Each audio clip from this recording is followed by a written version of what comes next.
Hi good people, I guess you are well. So today we are doing a video on NCK exam setting and what's the current format that is being used. So apparently there are also other changes that have been done, and today we are focusing on what are the key changes and what's the exam setting that these guys are just targeting. So for those that are new to the channel, we kindly urge you to just give us a subscription. Apart from that, we've done a video about what are the key we gave you the 6 top strategies that you can use to answer these questions. So apparently, one, you need always to have the content, you need always to have read. Then once you've read, these questions are not just directly into what you've just read. So they try to trick you up and down, okay? And from our previous video, we did a video and we showed you what are the key strategies that you can use. So with the content that you're having, then you apply the key 6 key strategies, then apparently this thing will be easy for you. And you'll come back here and you say that it was that too easy. So we wish you well for those who are starting they are sitting this year 2024. So let me just repeat, we are doing an NCK exam setting and the current guideline. So this is the year 2024. So what are the key things that have been included? Okay, so there are apparently different changes, and we'll be looking at them. Okay, so we'll try look at first of all what is this NCK exam. Okay, so for NCK exam, you ought to know it's always a licensure examination, and it's by the Nursing Council of Kenya. Okay, this licensure examination is always required before registration to practice nursing in Kenya. Okay, so this means that you might have done your schoolwork, you've finished, you've done all other things, you've finished. Now for you to register, okay, for you to register so that you may be able to practice nursing in Kenya, you ought always to do this licensure examination, and it's mainly done by the Nursing Council of Kenya. Okay, so like for those who are doing diploma there in the medical training colleges, apparently you'll always do your schoolwork, you'll always do your clinical rotations, then at the end of it you will always do your final qualifying examination, of which that is FQU. So after that, you've already qualified, okay? You've already satisfied the board of examiners in your institution, that medical training college, okay? So apparently you need also to do the licensure exam by Nursing Council of Kenya, which is always key and is required before you do registration for you to practice nursing in Kenya, okay? It also cuts across even these other cadres, like those who have done degree in nursing. Apparently, you'll always be doing your schoolwork in 4 years. You'll always be combining it with the clinical rotations. At the end of that, you ought always to graduate. Once you've already graduated, you ought always to do this licensure examination. Apart from that, the others who tend to go do their internship. Once you finish your internship, then you go do your licensure examination. So it's always a requirement, okay? So you, like for those who are doing the degree in nursing, you ought to do the licensure examination. You ought to have graduated, then you are supposed always to have finished your internship for you to register to practice in Kenya, for you to apply for this. Okay, so this means that this exam, it's a key exam that you ought to really do. Okay, so apparently this exam always tests knowledge, clinical judgment, and safe nursing practice. That's why I said while we are doing some sort of introduction, we talked of you need always to have your knowledge. It's always key. But apart from that, there are other things that they try to check: clinical judgment, safe nursing practice. Okay, so you can just go review the previous lecture that we've just done. What are the key 6 top strategies that you can apply for you to really pass this exam? Okay, so that's about its exam. Okay, so what's the current Nursing Council of Kenya examination format? Okay, so you ought to know that now the current nursing examination format, the exam is mainly computer based. Okay, so we do it using our computer, and it's mainly an online test, unlike some years back where people used to do paperwork. Okay, so currently we are not doing any sort of paperwork. It's computer based, and it's fully online. Okay, so it also consists of 2 papers. Okay, And these two papers, approximately, it's always 100 questions. So it depends. Sometimes you'll find other papers will be 120 questions. Okay. So approximately, you can go for 100 MCQs. Okay. So for computer-based, ideally, they do the MCQs mainly. Okay. So you tend to find probably you're having only 2 hours for you to do around 120 questions. So this means you ought to have your knowledge. Apart from your knowledge, you ought to have the aspect of critical thinking, and it's key that you have also the 6 things that we talked about. Okay, the aspect of using the ADPI, the nursing process. Okay, we also talked of the aspect of the umbrella word or the umbrella answers. Okay, the other aspect of using the different frameworks. Okay, this includes the Maslow's hierarchy of needs and other frameworks that we really looked at it. Okay. So it mainly consists of 2 papers. So with paper 1, then with paper 2. Okay. So apart from that, you'll always find probably do paper 1. You're always given around 2 hours.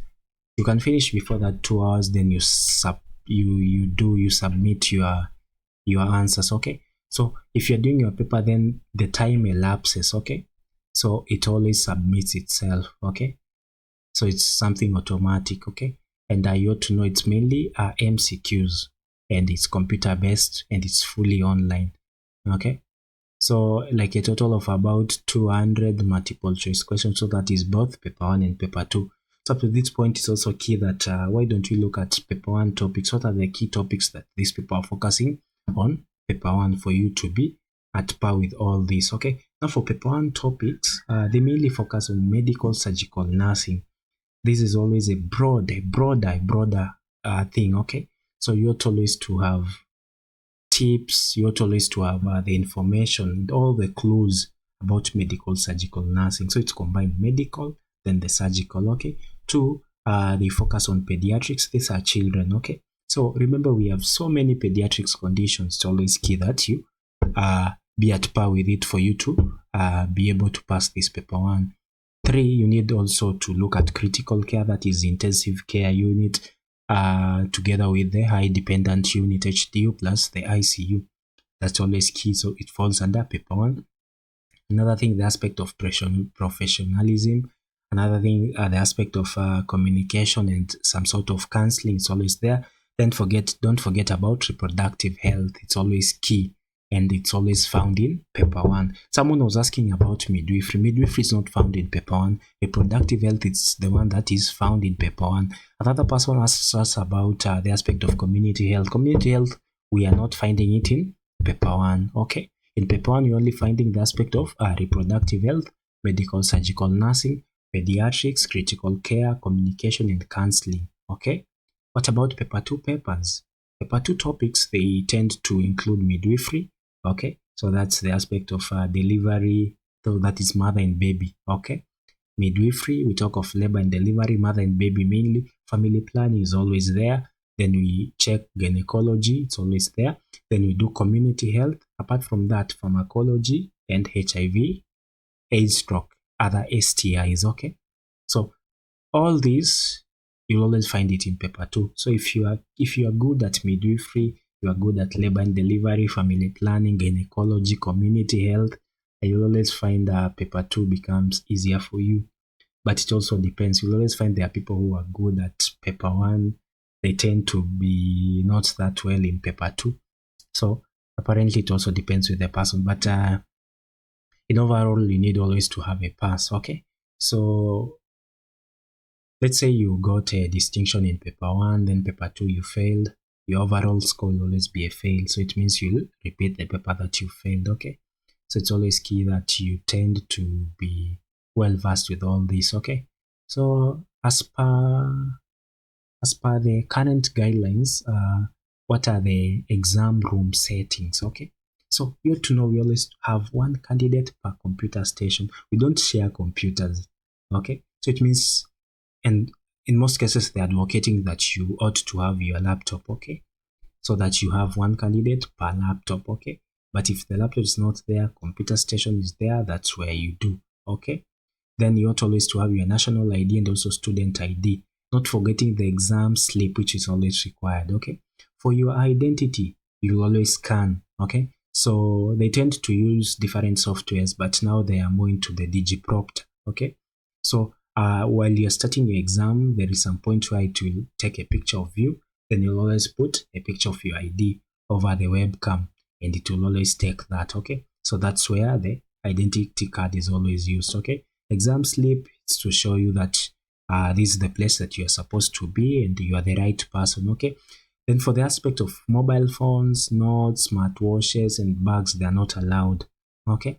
Then you ought to know these exams, you always do it in centers. Okay. Don't do it inside your house. No, you do it in an exam center.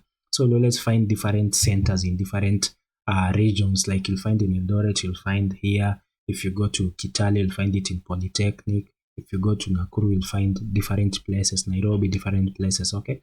So you'll always go to that exam center depending with the center that you chose while you're applying for this exam. Okay, that's always key. So remember about the phones, the smartwatches, the notes, you are not supposed to use it. Okay, someone was asking about internet. Of course, internet is always provided by the exam center that you are going to be there, because you guys, you are paying for that money. The 8,500 caters for all these other things. Okay, so you're only supposed to be there with your laptop.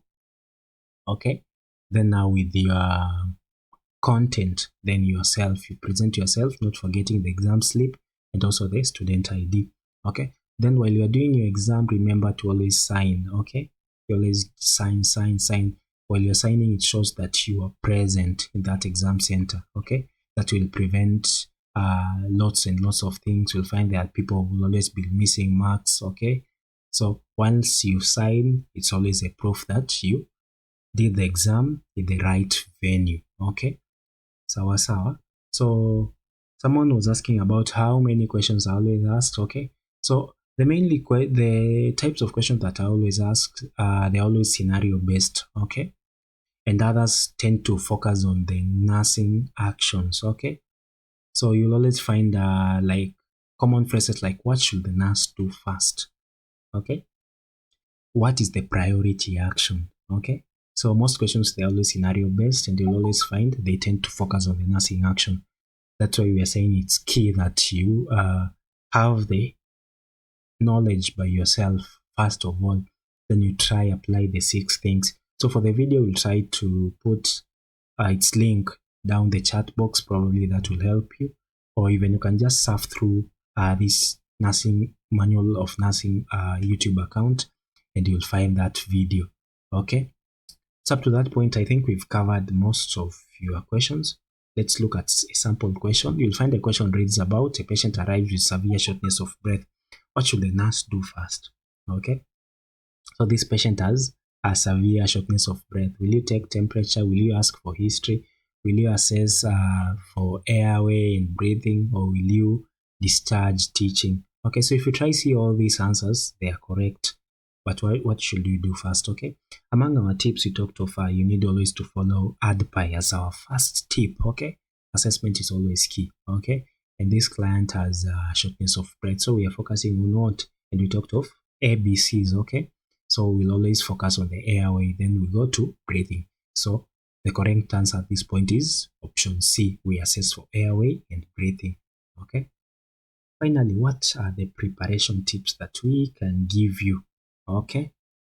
So for the aspect of the preparation tips, it's prudent that as you're preparing for this exam, one, you need always to study a topic each day. Okay, you tend to see that you've so many, time is still there. And if you try see, like for paper one, we talk of medical, surgical, nursing, it has so many diseases, it has so many procedures. Okay, so if you can try study at least a topic a day, that will always help you to try to practice MCQs daily. Okay, because these MCQs, they tend to always challenge you. Okay, challenge your thinking. So while you're doing these MCQs, also try to look at the 6 tips that we talked about. Try to apply them, then you'll always see a bigger change. Okay, then the third one, you can try use past papers and also mock exams, because to some point you'll find other questions, they'll tend always to repeat. Even if they don't repeat, probably they'll try to change a different thing, but you'll always find these things, they tend to reoccur. Okay, Then try to also revise drug calculations, not forgetting the other aspect of nursing procedures. Those are always key. So those are part of the preparation tips that we can give you for today. Okay, so as we are ending our video, we kindly urge you to always subscribe to this manual of nursing. Why should you subscribe to this channel? Okay, you'll always have we always have NCK revision questions. Okay, we to some point we also have the clinical nursing tutorials. Okay, then we tend to always look at drug calculation and exam tips. Of course, we've given you a few of them. Then finally, we'll always be looking at what is the latest NCK updates. Okay, for you to be at par with all this. Okay, so without further ado, let's try adjourn the meeting. For those that are new, the way we just said, like the channel, follow us and share with others. If you have any questions that is burning you, just post it down the chat box and our admins will try to respond to your questions. Without further ado, let's roll it down. Bye.